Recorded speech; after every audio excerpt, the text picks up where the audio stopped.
Hello friends, मैं Rishi Jha Bihar exam portal channel पे आप सभी का स्वागत करता हूं। हम लोग जो पढ़ने जा रहे हैं ज्योग्राफी क्लास 10th एनसीईआरटी का चैप्टर नंबर 1 संसाधन एवं विकास अध्याय 1 है। ये बहुत ही महत्वपूर्ण और इंटरेस्टिंग चैप्टर है और यहाँ से जो है एग्जाम में बहुत सारे क्वेश्चन देखने को मिलते हैं। तो आपको बता दें, संसाधन एवं विकास जो हम पढ़ने जा रहे हैं इसमें आप संसाधन की जो डेफिनेशन है उसको आप कैसे समझोगे।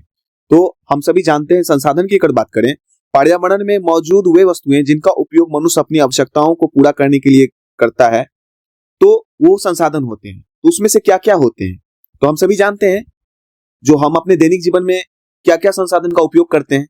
तो देखिए, पहला नंबर जो है वो है जानवर।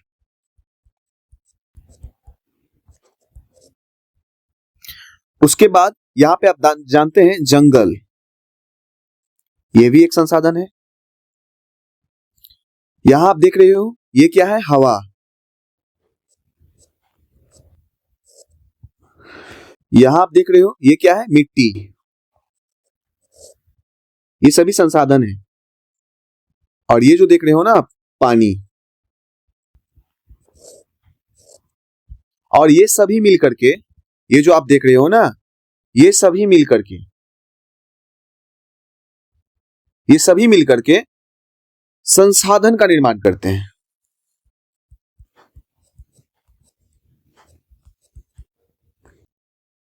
यानी संसाधन, जानवर, जंगल, हवा, मिट्टी, पानी, इसका उपयोग पर्यावरण में सभी है मौजूद है और इन वस्तुओं का उपयोग मनुष्य अपने आवश्यकताओं को पूरा करने के लिए कर सकता है या किया जा सकता है ना। तो वे संसाधन है जो पर्यावरण में मौजूद है और इनका उपयोग अपने मनुष्य आवश्यकता के अनुसार करते हैं, है ना। तो आप इसको समझा, लेकिन यहाँ पे कुछ और बातें हैं जिसको जानना जरूरी है। तो आइए समझाते हैं। यहाँ पे जितने संसाधन को आप देख रहे हैं, इसके बनाने के लिए आपके पास कुछ बातें का होना जरूरी है। क्या है? और ये जो संसाधन है जिन्हें बनाने के लिए तकनीकी का ज्ञान होना जरूरी है, आर्थिक रूप से संभव है। ये संसाधन का उपयोग तभी करेंगे जब जिन्हें संसाधन तो है लेकिन तकनीकी ज्ञान मौजूद है, तभी आप उस संसाधन का उपयोग करेंगे। तकनीकी ज्ञान नहीं है तो फिर उस संसाधन का उपयोग नहीं कर सकते हैं। तकनीकी ज्ञान मौजूद हो, ठीक है। और दूसरी बात यहां पे आप देख सकते हो, और क्या हो, यहां पे आर्थिक रूप से संभव हो, आर्थिक रूप से संभव हो और सांस्कृतिक रूप से स्वीकार्य हो।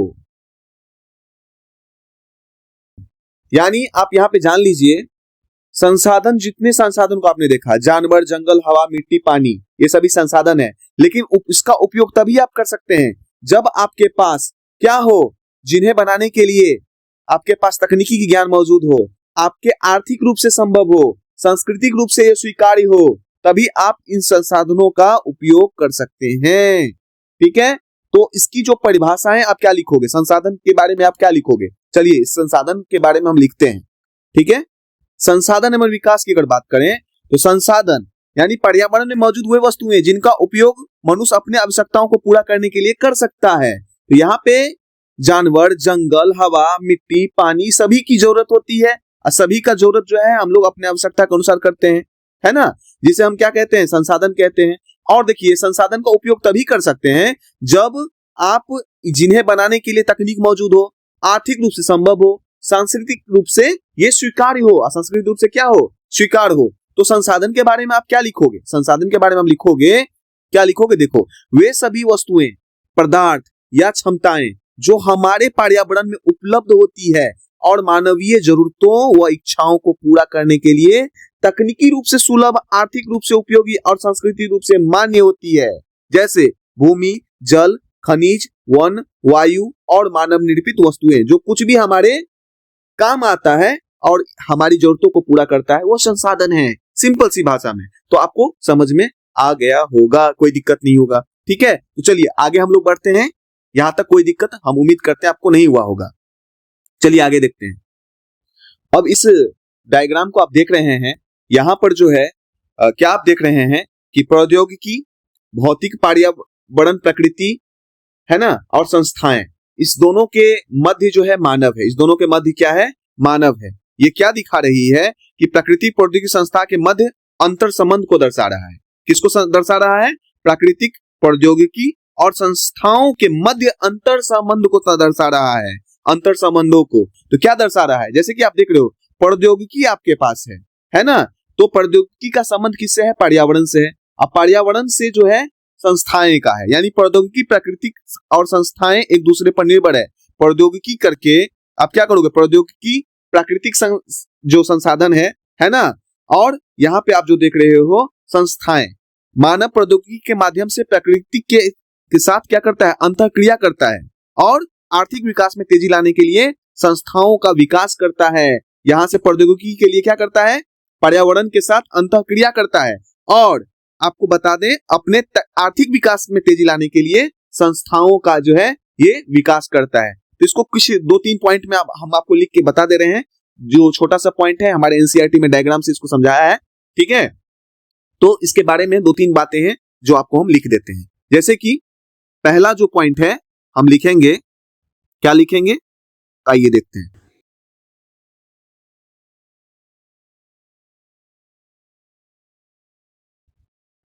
पहला पॉइंट हमने क्या लिखा, प्रौद्योगिकी प्राकृतिक और संस्थाएं एक दूसरे पर निर्भर है। प्रौद्योगिकी निर्भर है प्राकृतिक किस पे, प्राकृतिक पे, है ना। प्रौद्योगिकी तभी होगा जब प्राकृतिक संपदा होगा, है ना। तो प्रौद्योगिकी किस पे निर्भर है, प्राकृतिक पे निर्भर है। यहाँ से मिट्टी लेना है ना, जैसे कि बहुत सारे जो है एग्रीकल्चर का काम होता है, बहुत सारे जो है यहाँ पर जो है हम लोग जो कुछ भी उपयोग में लेते हैं, पहाड़ों की खुदाई करते हैं, वहां से जो है मैग्नेटाइट बहुत सारा जो है लोह अयस्क को हम लेके आते हैं, फिर उसको जो है संस्था में ले जाते हैं, है ना। तो हमने क्या बताया, प्रौद्योगिकी प्राकृतिक और संस्थाएं एक दूसरे पर क्या है, निर्भर है, पहला पॉइंट। दूसरा पॉइंट हम लोग क्या लिखेंगे,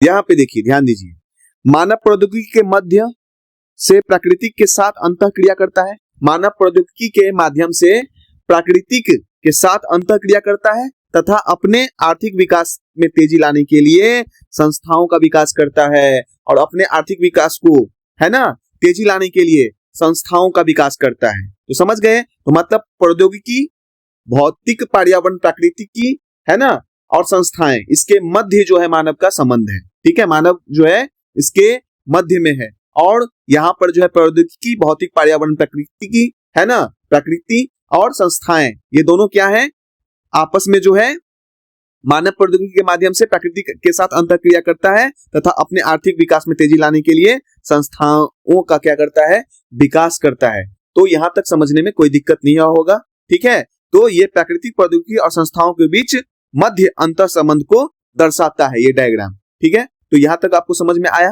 तो चलिए आगे हम लोग देखते हैं। अब यहां से जो है बहुत ही महत्वपूर्ण पॉइंट आपको देखने को मिलेगा जो एग्जाम में सीधे पूछ दिया जाता है, ठीक है। चलिए जानते हैं।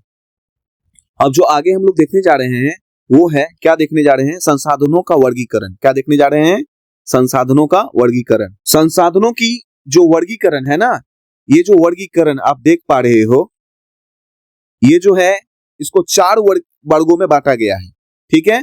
तो देखिए कौन कौन सा वर्गों में इसको बांटा गया है, देखते हैं। पहला जो है, तो संसाधनों का जो वर्गीकरण किया गया है ना, ये 4 भागों में वर्गीकरण किया गया है। पहला है उत्पत्ति के आधार पर। अब दूसरे नंबर का वर्गीकरण हम लोग देख लेते हैं। दूसरा वर्गीकरण है समाप्यता के आधार पर।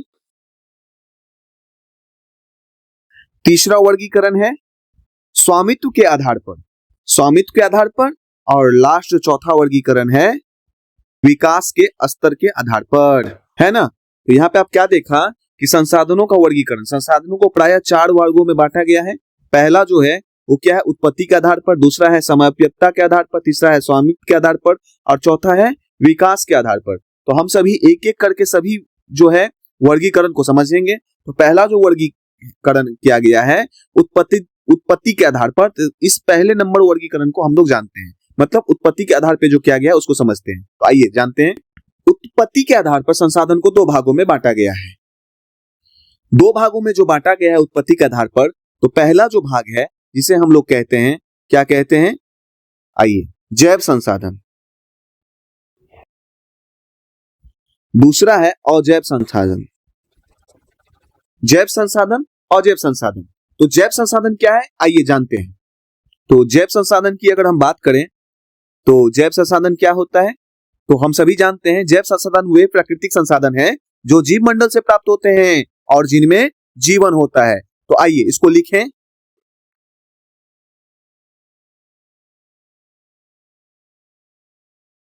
यानी जैव संसाधन वे प्राकृतिक संसाधन हैं जो जीव मंडल से प्राप्त होते हैं और जिनमें जीवन होता है। जैसे अगर हम बात करें, जैसे मनुष्य, उसके बाद पेड़ पौधे, नेक्स्ट हम लिखेंगे पशुधन। तो जैव संसाधन की अगर बात करें तो मनुष्य, पेड़ पौधे और पशुधन। जैसे कि इस पशुधन में आप गाय को देख रहे हैं, पेड़ पौधे को देख रहे हैं, मनुष्य को देखते हैं, ये सभी क्या है, जैव संसाधन है। जैव संसाधन वे प्राकृतिक संसाधन है जो जीव मंडल से प्राप्त होते हैं और जिनमें जीवन होता है। मनुष्य, पेड़ पौधे, पशुधन। तो जैव संसाधन को आपने समझ लिया। अब हम लोग समझते हैं किसको, तो अजैव संसाधन। किसको समझ रहे हैं, अजैव संसाधन। तो आइए लिखते हैं अजैव संसाधन के बारे में। क्या होता है अजैव संसाधन? तो अजैव संसाधन की अगर बात करें तो वे प्राकृतिक संसाधन, वो प्राकृतिक संसाधन हैं जो निर्जीव वस्तुओं से बने होते हैं जिनमें जीवन नहीं होते हैं। तो आइए देखते हैं अजैव संसाधन के कुछ उदाहरण को। जैसे हम देख सकते हैं, तो पहला जो है क्या है, मिट्टी। तो आप मिट्टी देख रहे हैं, ये मिट्टी जो है अजैव संसाधन के उदाहरण है। उसके बाद हम बात करें दूसरे नंबर की, तो हम सभी जानते हैं क्या, तो पानी। पानी जो है अजैव संसाधन के उदाहरण है। तो ये जो आप पानी देख रहे हो ये भी क्या है, अजैव संसाधन के उदाहरण है। इसके बाद अगर हम बात करें तो हम सभी जानते हैं चट्टाने। क्या है, चट्टाने। चट्टाने जो होती है ये भी प्रायः क्या होती है, अजैव संसाधन के उदाहरण होते हैं। प्रायः आप देख पा रहे हो ये चट्टान है ना, ये अजैव संसाधन के उदाहरण है। पानी अजैव संसाधन की, मिट्टी है।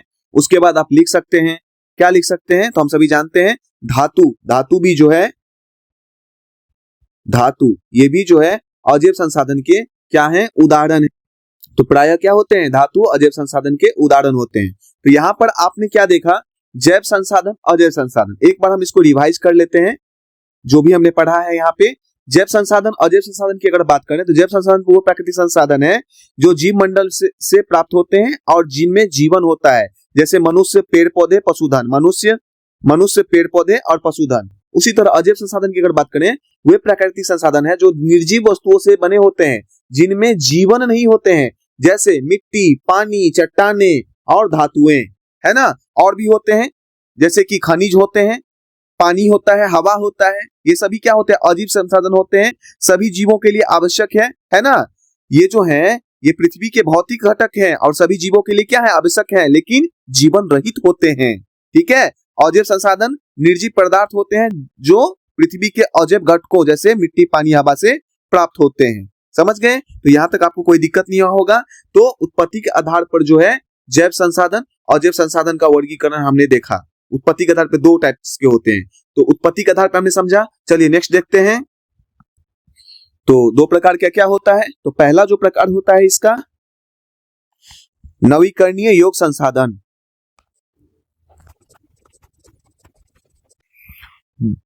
दूसरा प्रकार होता है अनवीकरणीय योग्य संसाधन। समाप्यता के आधार पर दो प्रकार के होते हैं, नवीकरणीय योग्य और नवीकरण योग्य संसाधन। तो पहला जो प्रकार है नवीकरण योग्य संसाधन, ठीक है। तो इसके बारे में हम आपको बता दें, वे संसाधन जिन्हें भौतिक, रासायनिक और यांत्रिकी प्रक्रियाओं द्वारा नवीकृत या पुनर्प्राप्त किया जा सकता है, नवीकरणीय योग्य संसाधन कहलाता है। तो इसको हम लोग लिखते हैं, कैसे लिखेंगे, तो आइए लिखते हैं।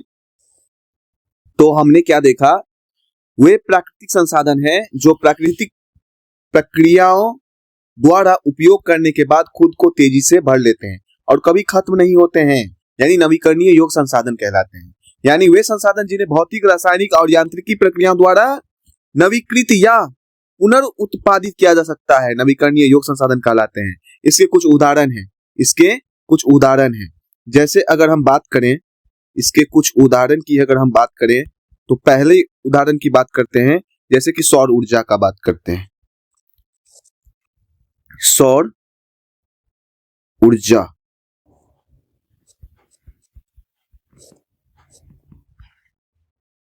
तो सौर ऊर्जा जो आप देख रहे हैं ना, ये नवीकरणीय योग संसाधन है। क्या है? नवीकरणीय योग संसाधन है। उसके बाद अगर हम बात करें दूसरा नंबर हम सभी जानते हैं क्या, तो भूतापीय ऊर्जा या पवन ऊर्जा की बात करें, पवन ऊर्जा, पवन ऊर्जा, पवन ऊर्जा है ना, जैसे कि यहां आप देख रहे हैं पवन ऊर्जा, ये भी क्या है? नवीकरणीय योग संसाधन है। उसके बाद आप लिख सकते हैं बायोमास ऊर्जा जो होता है, बायोमास ऊर्जा, ये भी संसाधन है। उसके बाद भूतापीय ऊर्जा,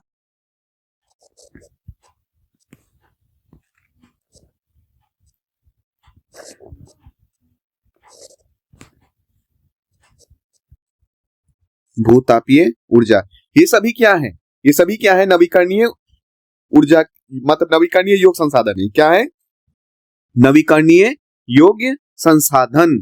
तो अब आपने नवीकरणीय योग संसाधन को समझ लिया है, तो हम जानते हैं अनवीकरणीय योग संसाधन को समझते हैं। किसको समझते हैं? अनवीकरणीय योग संसाधन को। आइए जानते हैं अनवीकरणीय योग संसाधन क्या होती है। तो देखिए, वे प्राकृतिक संसाधन है, और नवीकरणीय योग संसाधन वे प्राकृतिक संसाधन है जो सीमित मात्रा में उपलब्ध होते हैं। जो क्या होते हैं?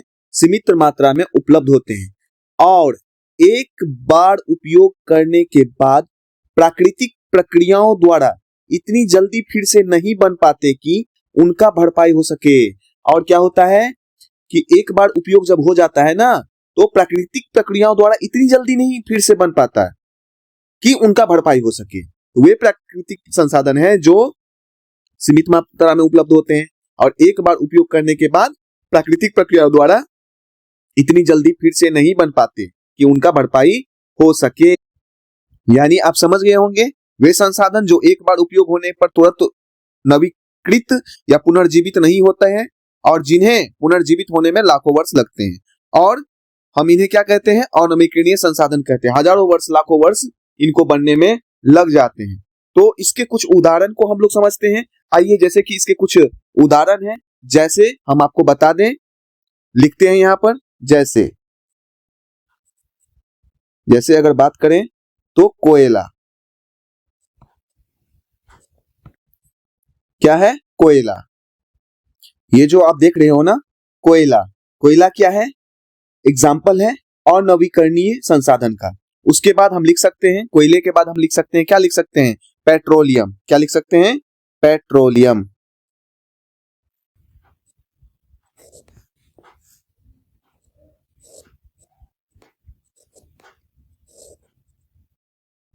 पेट्रोलियम, तो ये पेट्रोलियम आप देख रहे हो, ये क्या है?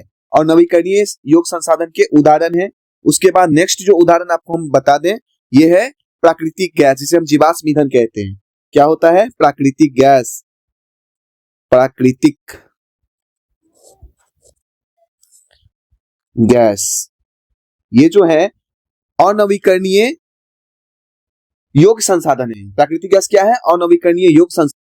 तो यहाँ पे आप देख रहे हैं, रसोई में जो है खाना बनाया जा रहा है, ये जो सिलेंडर है ना, इसके अंदर प्राकृतिक गैस क्या है? भरा हुआ है। प्राकृतिक गैस क्या है? भरा हुआ है। तो हम आपको यहाँ पे और नवीकरणीय योग संसाधन को समझाया। और नवीकरणीय योग संसाधन जो होते हैं, इन्हें बनने में करोड़ों साल लग जाते हैं, और ये समाप्त हो सकता है ना, जिससे वायु प्रदूषण होता है, इससे वायु प्रदूषण भी होता है। ठीक है, तो आप ध्यान दीजिएगा। तो यहाँ पे मैंने आपको दो बातें समझाया, नवीकरणीय योग संसाधन, अनवीकरणीय योग संसाधन। वे प्राकृतिक संसाधन जो प्राकृतिक प्रक्रियाओं द्वारा उपयोग करने के बाद खुद को तेजी से भर लेते हैं और कभी खत्म नहीं होते, जैसे सौर ऊर्जा, पवन ऊर्जा, बायोमास ऊर्जा, भूतापीय ऊर्जा। ठीक है, और नवीकरणीय योग संसाधन की बात करें तो वे प्राकृतिक संसाधन है जो सीमित मात्रा में उपलब्ध होते हैं और एक बार उपयोग करने के बाद प्राकृतिक प्रक्रिया द्वारा इतनी जल्दी फिर से नहीं बन पाते, उनको भरपाई मतलब बन पाते कि उनका भरपाई हो सके। इसमें करोड़ों वर्ष लग जाते हैं। जैसे कोयला, पेट्रोलियम, प्राकृतिक गैस है ना, कोयला, पेट्रोलियम और प्राकृतिक गैस। तो आपने समाप्यता के आधार पर नवीकरणीय योग संसाधन और नवीकरणीय योग संसाधन को समझा। तो यहाँ पर समाप्यता के आधार पर हमने समझ लिया। तो हम क्या पढ़ रहे हैं, संसाधन का वर्गीकरण। तो संसाधन जो है 4 वर्गीकरण होता है इसका, उत्पत्ति के आधार पर, समाप्यता के आधार पर। तो उत्पत्ति के आधार पर हमने समझ लिया, समाप्यता के आधार पर हमने समझ लिया। उसके बाद होगा स्वामित्व के आधार पर और विकास के स्तर के आधार पर। तो स्वामित्व के आधार पर, स्वामित्व के आधार पर और विकास के स्तर के आधार पर ये 2 जो बचा है वो नेक्स्ट लेक्चर में हम लोग समझेंगे। तो आप इतना बातें को अगर समझ लिया तो बिहार एग्जाम पोर्टल चैनल को जरूर सब्सक्राइब करें, लाइक करें, शेयर करें, कमेंट्स करें। हम लोगों ने इतनी बातों को समझा है ना। तो इसको अगर आप नोट्स करना चाहते हैं तो आप वीडियो को पुश करके, रोक करके, है ना, आप इसको समझ सकते हैं। संसाधन को हमने समझा, भौतिक, ये जो मानव जो है ना, प्रौद्योगिक, प्राकृतिक संसाधन एक दूसरे पर निर्भर किस तरह से हैं, है ना, तो इसको समझा। संसाधन का वर्गीकरण को हम लोगों ने समझा, फिर उत्पत्ति के आधार पे हम लोगों ने समझा, फिर जो है समाप्यता के आधार पे समझा, है कि नहीं। और नेक्स्ट जो है स्वामित्व के आधार पे हम लोग समझेंगे, मतलब तीसरा नंबर का जो वर्गीकरण है। उसके बाद चौथे नंबर विकास, जो कि नेक्स्ट लेक्चर में हम लोग समझेंगे। अगर आपने अच्छे समझा तो बिहार एग्जाम पोर्टल चैनल को जरूर सब्सक्राइब करें, लाइक करें, कमेंट्स करें, शेयर करें। फिर मिलते हैं नेक्स्ट वीडियो में, तब तक के लिए धन्यवाद।